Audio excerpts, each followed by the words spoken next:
Yesus memberiku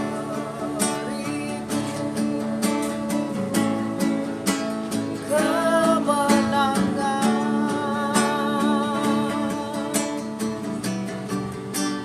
Yesus memberiku kemenangan. Haleluya, haleluya, haleluya,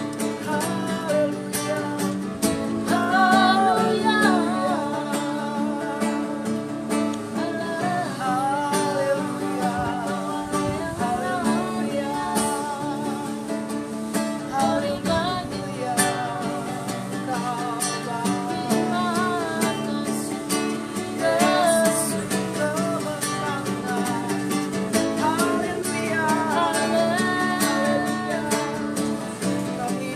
Menyala seperti Engkau Tuhan. Kau yang mengatasi langit dan bumi. Kami percaya Tuhan Engkau baik saat ini kami datang kepada Engkau Tuhan. Kami bersyukur buat hari yang Kau berikan pada kami. Kami percaya cuaca yang baik Kau berikan Tuhan. Dan segala tempat ini Tuhan fokus di dalam nama Yesus. Kami mau menyerahkan acara tetaplah berdoa ke dalam tangan Tuhan. Kami percaya kuasa-Mu yang besar. Karena Engkau yang membuat kami boleh berdoa, menyampaikan isi hati kami kepada Engkau, boleh berdoa buat dimanapun kami berpijak. Kami mendoakan memberkati tempat-tempat tersebut. Terima kasih Bapa, tempat ini juga dalam lindungan Tuhan bersikat Tuhan, memberkati tempat ini. Terima kasih Bapa, kami akan memulaikan acara kami. Tetaplah berdoa di dalam nama Tuhan Yesus Kristus. Haleluya, amin. Puji Tuhan Bapak Ibu Saudara sekalian.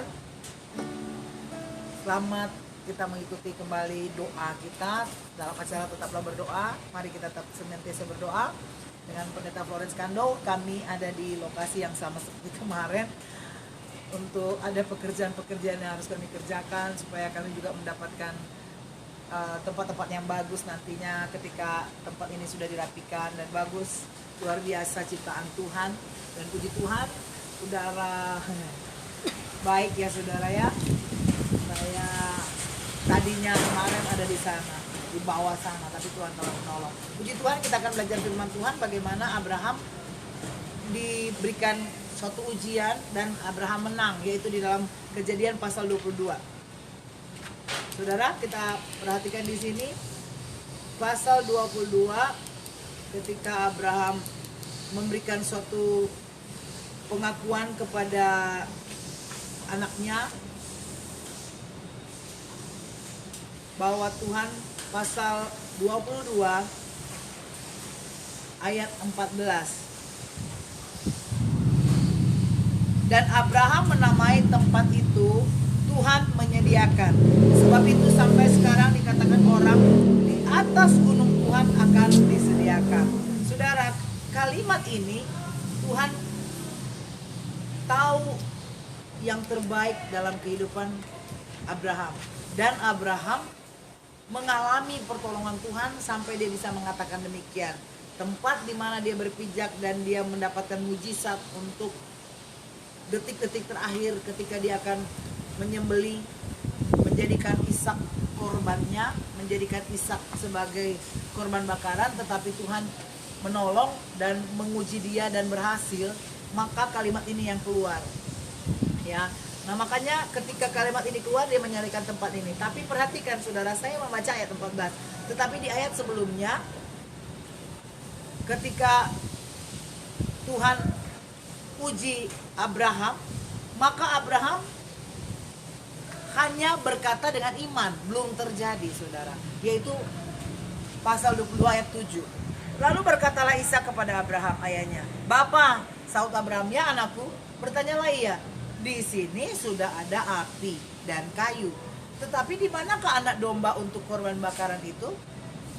Ayat 8, sahut Abraham, "Ini yang belum terjadi." Tadi yang saya baca sudah terjadi, dia menamakan tempat itu Allah menyediakan. Ini yang belum terjadi, perhatikan ayat 8. Sahut Abraham, "Allah yang akan menyediakan anak domba untuk korban bakaran baginya, anakku." Demikianlah keduanya berjalan bersama-sama. Sebelum terjadi mujizat, Abraham sudah beriman. Sesudah terjadi mujizat, Abraham pun menemui tempat itu Allah menyediakan. Bahasa aslinya Jehovah Jireh. Ya. Saudara, saya rindu ketika kita juga dalam hidup kita demikian saudara. ketika belum terjadi apa-apa, engkau harus punya pengharapan yang luar biasa seperti yang saya katakan, jangkar yang kuat dan aman bagi jiwamu. Ketika engkau pengharapanmu kau serahkan pada Tuhan, engkau berharap kepada Tuhan, maka engkau aman. Ketika anakmu tanya, kita mau makan apa, kita mau persembahkan apa, saudara akan jawab dengan iman. Dan pasti terjadi. Abraham tidak punya landasan untuk meletakkan imannya selain kepada Tuhan, dan dia mengatakan Tuhan menyediakan. Kita tahu memang Tuhan menyediakan anak domba di atas gunung Moria ketika Tuhan menguji Abraham. Di detik-detik terakhir pun percayalah ada pertolongan Tuhan yang luar biasa. Haleluya. Kami mengalami hal-hal demikian, saudara. Jadi ketika saya melakukan firman Tuhan ini, bukan berarti mari kita baca firman Tuhan dan mari kita lakukan. Saya pun banyak sekali sudah mengalaminya, saudara. Ketika keluarga saya, pengerja, staf, anggota jemaat bertanya, nanti kita bagaimana? Nanti Tuhan menyediakan. Dan Tuhan menyediakan. Bukan berarti ya saya iman mengemis ke orang atau bisik-bisik ke orang, iman bisik-bisik untuk katakan, aduh aku gak punya ini. Tapi banyak hal Tuhan menyediakan, saudara.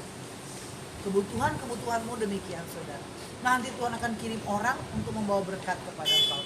Tuhan kirim orang atau berkat itu ada di depanmu. Kenapa? Karena ketika ayat 11 berselanjut, berserulah malaikat Tuhan dari langit kepada Abraham. Abraham, sautnya, ya Tuhan. Lalu ia berfirman, jangan bunuh anak itu dan jangan kau apa-apakan dia, sebab telah ku ketahui sekarang bahwa engkau takut akan Allah dan engkau tidak segan-segan untuk menyerahkan anakmu yang tunggal kepadaku.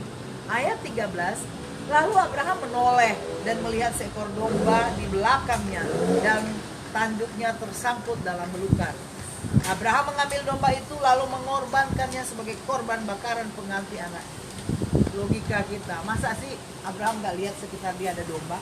Pada saat waktu lagi membuat api, menyusun kayunya, Abraham tidak lihat memang karena Tuhan belum tunjukkan. Ketika Abraham patuh, taat, ya, maka Abraham lihat ke belakang, oh ada berkat, ada korban bakaran, yaitu anak lembu atau anak domba jantan. Puji Tuhan, saya yakin saudara dan saya diberkati oleh Tuhan dengan firman Tuhan ini. Firman Tuhan bukan hanya cerita dan kejadian dulu, tetapi firman Tuhan ini ya dan amin sampai sekarang. Dia Yehova Jireh, Allah yang menyediakan. Puji Tuhan, hanya kita yang harus kuat beriman bahwa pengharapan kita tidak pernah mengecewakan. Tuhan Yesus memberkati kita. Kita akan berdoa. Dan di sini sudah mulai dingin, saudara. Cuacanya mulai, tadinya panas tapi enak sekali, sekarang agak dingin ya, saudara. Luar biasa. Puji Tuhan, Tuhan memberkati kita semua. Kita akan nyanyi lagu yang berkata, Yesus sanggup. Dia sanggup, Yesus sanggup melakukan perkara yang besar.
Dia sanggup